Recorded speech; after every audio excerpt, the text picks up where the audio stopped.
So welcome everybody to another month of study. We brought something up we did here, what was it, a week ago? Last Monday. Last Monday. So we went to see a gentleman by the name of Hugh Ross. Daniel hooked us up with that. I don't know whether many of you know about him. He has a ministry called Reasons to Believe. He's an astrophysicist, smart guy, but also... Would you call me? No. You said smart. I wasn't talking about your astrophysicist degree yet, Mark. We'll get to that later. So anyway, we got a chance to sit down with him. He's releasing a new book called Noah's Flood Revisited. So we got a chance to sit down with him and talk with him. Very friendly man, and he's an evangelist. That's my biggest joy about where he is at, is he is an evangelist. And he's taken... How old is he now? I think he's in his 80s, right? Yeah. I think so. Yeah, he's getting a little bit older. But still, he got on there and has had no problem getting all of his stuff out. So his mind's still sharp. But he's in an area where there's some resistance to anything that's supernatural. In his area, he talks to people that they can't put themselves behind a supernatural event. So I think Dr. Ross tries to get it to have some materialistic causation for things, and I would not maybe necessarily agree with that, but he's just in a different place than what a lot of people are. He's surrounded by people that have swallowed the materialistic pill, should I say? But you know what? That's not the most important thing, right, Jay? It's getting across the gospel message, and if you can get them to forget about for a minute that they think that Noah's flood is imaginary and several other things in the Bible are imaginary, if you can get them across to Jesus and his message of forgiveness, then we can deal with the rest of it. I agree. Well, the main, I think, for me, takeaway, and it was something that would take a lot longer to explore, is where does the supernatural begin, the natural end? Mm-hmm. And, the thing about Hugh Ross is he's going with his biblical interpretation. Mm-hmm. So, for example, he's an old earth guy, and he's looking at the word yom, which has several meanings. And as he accurately pointed out, Hebrew is a very limited language, and these words can have many different meanings. And so yom can be a literal day, or yom can be an age, or an era, or a period of time. Similarly, he's looking at words like earth, that can mean a territory as opposed to the entire globe. So he's not somebody who is looking at his scientific observations, mathematical calculations, and then saying the Bible's wrong. What he's saying is, look, we need to be careful how we're doing our biblical interpretation. And if the evidence of what God did leads to a certain interpretation, then maybe that's the preferred interpretation. Mm-hmm. And so where he is coming from, especially in this book of Noah's Flood Revisited, is the observational data is pointing to certain things. And, I think of Johann Kepler. I think he's a great example of this. Johann Kepler had found out that there was a time gap in the Earth's revolving around the sun. I believe it's something like 8 minutes. And he didn't start questioning the Bible. He said, God has ordered everything. There's got to be an explanation for it. And he was the one to first come up with the fact that there's elliptical orbits, and that accounted for the time gap. Mm-hmm. Yeah. And so whether we agree or disagree with the findings, that the science or the biblical interpretation, the fact is Hugh Ross is looking for consistency between a sound biblical interpretation and observational data. Mm-hmm. Yeah. So I respect that part of what his mission is, for sure. I do too, and the facts are these: that he believes the Bible is literally true. That the Bible, the Bible and the book of nature reveal God, and the Bible can be tested through science. Those are things that he does believe. Um, there's going to be some things that are controversial that he talks about because um, he's looked at things in a different way, and like I said, he may be in an area that is more materialistic. And to be able to the way I look at it is I don't agree with him about some things, but he's in a different spot. God wants everybody to know about his gospel message. And if, some people have been, in my opinion, only mine, have been polluted with where they're at and what they've been told through university level stuff, if they're polluted, again, that's my ruin, then you could still have them have a pathway to Jesus. Right. Because the fact is that when we appear at the gate in front of St. Peter, St. Peter's not going to ask us how old the earth is. They won't ask that. So I believe it's important to have people in the position where Dr. Ross is, where you can say, yeah, you know what, there's some differences that could be applied to the flood story. There's things that you could look at differently, but it's still giving the similar account in the fact that there was 8 people that were saved on a boat with animals. Now, he may disagree with the amount of animals that I have on the boat, but again, that's another thing Peter's not going to ask us: how many animals are on the boat. So my main takeaway from Dr. Ross is that he's an evangelist and he wants people to know about Jesus in an area that I would assume that they're a little bit skeptical on because of miracles that are in the text. Well, I think it's important that if we encounter somebody who is stumbling, if the flood is a stumbling block, mm-hmm. then by all means have them read the book, Noah's Flood Revisited, mm-hmm. and then have a conversation. Yeah. And if that's a major stumbling block or other things are, that's cool. That's good. I thought it was interesting because when we did in the interview get into the whole nature of evangelism and his approach, and he made a very big point of asking the person questions, that it was super important to find out where they were coming from, so whatever obstacle does come about, then that can be specifically addressed. Right, to understand who you're talking to. For example, if you have somebody, I think Linda was talking about the fact that there's been some Jehovah's Witnesses coming by her house. If you're talking to a Jehovah's Witness, you don't have to go down the road of trying to display to them that God does exist. They don't need that. They already have that. You're wasting your breath with that. So asking a few questions tries to find out, where you're coming from. I had a chance to talk to a couple of girls in the parking lot at Stater Brothers. They're about, I think, maybe a week or two ago. And they came up and asked me if I would go to church. Do I go to church? And would I go to church this coming Sunday? And sadly in one way, I kind of knew they were Mormons because they came and asked me to go to church. I think we need to do a lot more of that so that people would understand that Christians have the same thing. That being said, I said, okay, so which church are you going to? And, they described they're going to an LDS church.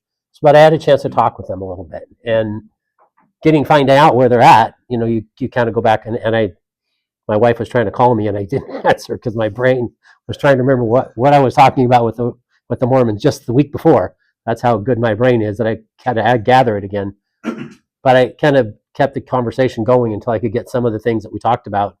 And one of the gals was just shut me off right away. That was the one that was apparently the elder.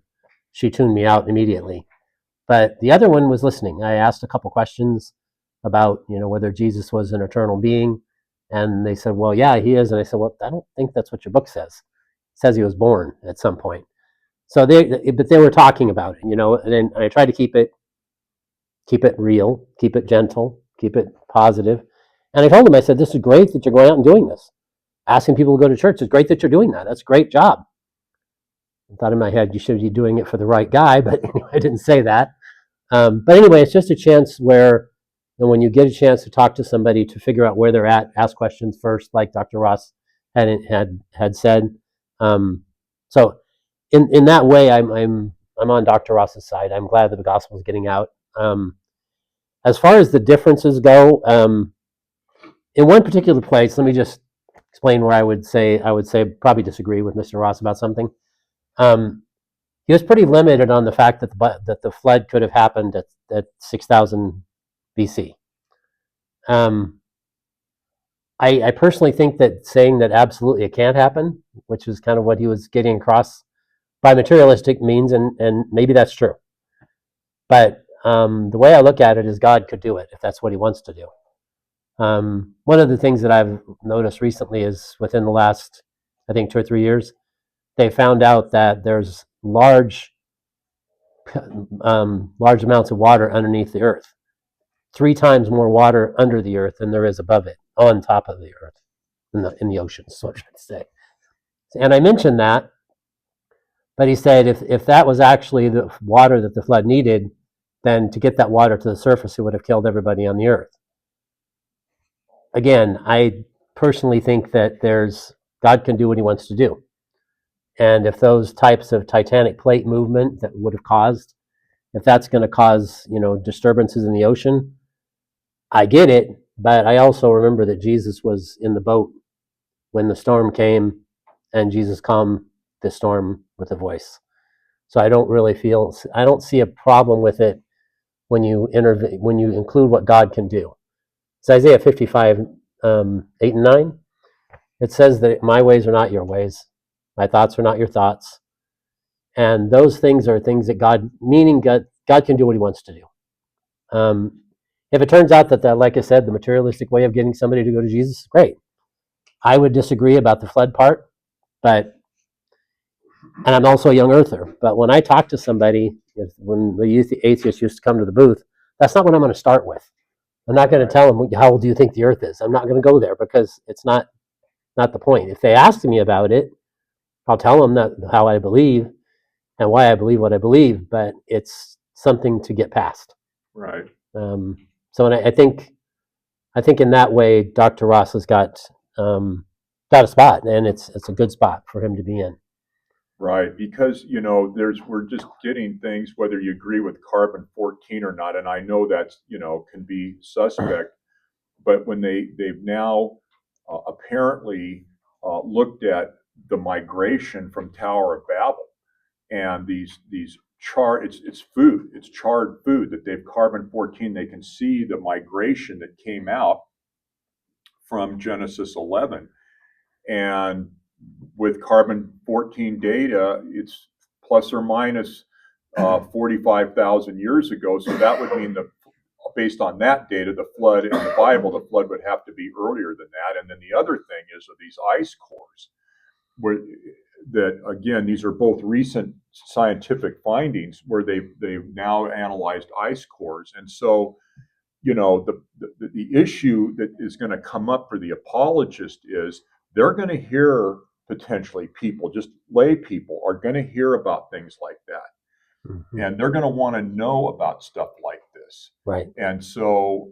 the point being is that when it's observational data like this, we have to because if we just fluff it off, then that's going to, people, a certain percentage are just going to walk away from the whole deal right then. Mm-hmm. And so, anytime, and this gets back to the questioning thing, most people, I don't think, care about ice cores and how food migrated around the world. Mm-hmm. But you're still going to run into a subset of humanity that's going to be up on this stuff. And so when we ask questions, we need to know kind of where they are sometimes. If they're really struggling with the existence of God or the truth of the Bible, and it's because of what they've learned from science, then boy, that's something that needs to be carefully addressed. Sure, absolutely. As far as questions go, let's wait till we'll stop about 11:15, and then we get into the questions. Just remember them. If you're like me, maybe you need to write them down because brain won't work that well. But anyway, yeah, if you could hang on until till about 15 after, then we have about 15 or 20 minutes to answer questions. The one thing that I was considering when Jay was talking about that is that, like, when you're asking a question, if somebody's not a Christian, then you're traveling down a different road than what you would be if somebody is a believer. Discussions between believers can result in different things to take a look at, and judging that the Bible is the authority that the Christians are going to share. Now, if somebody's not a Christian, the Bible is, you're going to need to talk to them about why the Bible is accurate. If we're Christians, then the Bible should be our grounds, our ground level agreement that it is accurate. Now, what Dr. Ross also told me when we went down to Corona to meet with him, was Dr. Ross completely and thoroughly rejects evolution, and he completely and thoroughly rejects theistic evolution. He said, for several reasons, but the one he said, as I remember, was it just the universe, even being at 13.5 billion years old, there isn't time for evolution to happen. Even at that time frame, there's not enough time for it to happen. So again, he's trying to get into the mainstream and help out with us defining questions. And if somebody does have a big problem about the flood, talk to them about it and get past it. Say, there's different opinions of people who love Jesus, and there's some that would say that the flood is a little later than what the Bible said, what a particular reading of the Bible would illustrate. And don't let that stumble you. Don't let that get past the point where it's going to keep you from getting to Jesus. Right. Yeah. He brought that up, and that Stephen Meyer, Signature in the Cell, Darwin's Doubt, Return of the God Hypothesis. He has engaged in certain calculations, which, if anybody wants to hear, there's a video. It's by the Hoover Institute. It's on the Uncommon Knowledge series, and he's being interviewed with David Berlinski, who's a famous mathematician, and another fellow, David, I forget his last name, computer science guy, and they went and looked at Stephen Meyer's calculations for not being enough time. In other words, there's just not enough time for the random mutations to give rise to the species we know that currently exist and have existed and are extinct. The other thing that Dr. Ross brought up in the video was that under the evolutionary model, species give rise to other species outside of their genus or outside of their phylum. And what he's saying, horses and zebras. Well, what he's saying is that's not what the fossil record shows. The fossil record shows new phyla, then having speciation off of that. So it's more of a top-down adaptation and speciation versus a bottom-up thing through the mutation of an individual species. So basically what he's saying is the fossil record flatly does not support evolution through natural selection. Right. What he's getting at is the terms and everything, but what he's getting at is what we really see is there was a certain type of cat. Let's assume it was a lion, and from that lion you see leopards, you see tigers, you see ocelots, you see jaguars, mountain lions, but what you don't see is any type of wolf coming from that. So the top down, what they're talking about is the fact that God made the tiger or the lion, whichever one may have came first. And from there may be some speciation that you get, like I said, other cats, and to the point where we get a domesticated kitty that can be in our house. But it's still a cat. When you see it walk, you still see it's a cat. It's not a dog. And what he's getting at is that the fossil record doesn't support the fact that from one cell then explodes all these other things to come around. That's not what we see. We see that the lion appeared, and there's nothing, or the tiger, there's nothing before that. It didn't evolve from there, from up to down to that level. What we see is this level, and then we see some other variation. And what he would also say was that the other animals, horses, same thing. You get zebras, you get lots of other style horses around, but what you don't get is a cow from that line. The cow's there and the cow goes down. So the Cambrian explosion, for example, that's what it shows. It shows the speciation getting there.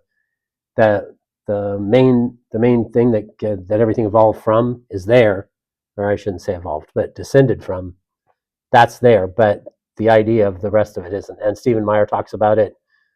Josh Axe talks about it in Undeniable, another book that is on the same subject. But the main point is that was one thing that I was concerned with when I first met Dr. Ross, that he was a theistic evolutionist, but he flat rejected that. He said, no chance. No, that's silly. Abiogenesis is Yeah. kind of a big deal. Right. The other topic that was new to me in the interview, and I really want to do some research on, have a chance to follow this up, but he's saying that as stars age, they actually get brighter and hotter, and that our star over time, again, remember he's an old earther, over time has increased in its luminosity by 23%. And that what happened was there was mass die-offs, mass extinction, followed by rapid repopulation of new and different species. This came up when I asked about this natural versus supernatural, and he's seen the Cambrian explosion and other events where there has been an extinction and then a whole new set of fauna and flora. Why? Because the Earth needed to evolve a biosphere, an atmosphere that would shield the increased heat. So in other words, early on, you wouldn't have the same fauna and flora because we needed that heat to come through. But as the sun got hotter, the fauna and flora would have to change to account for the change in the heat coming off of our sun. Whether that's all true or not, I don't know, but he is chalking that whole matter up to a supernatural creation event. So he's seen God's hand in creation, not just at the beginning, but through the history of the planet. And I thought that was fascinating. I'd never heard that before. Yeah. The idea that his creation is adaptable. Right. Yeah. And we know from the Cambrian explosion that that's true. And that's what Dr. Stephen Meyer's saying. Stephen Meyer's saying this Cambrian explosion clearly happened after the original creation event. So there is agreement among scientists about that. Yeah, there is. Absolutely. So we gave you the stuff on Dr. Ross's interview. His book is out as well if you'd like to get it and read it. Just take it that way that Dr. Ross is an evangelist. He loves God. He may have some different viewpoints than I have, but his end result is the fact that he wants people to know about Jesus. Right.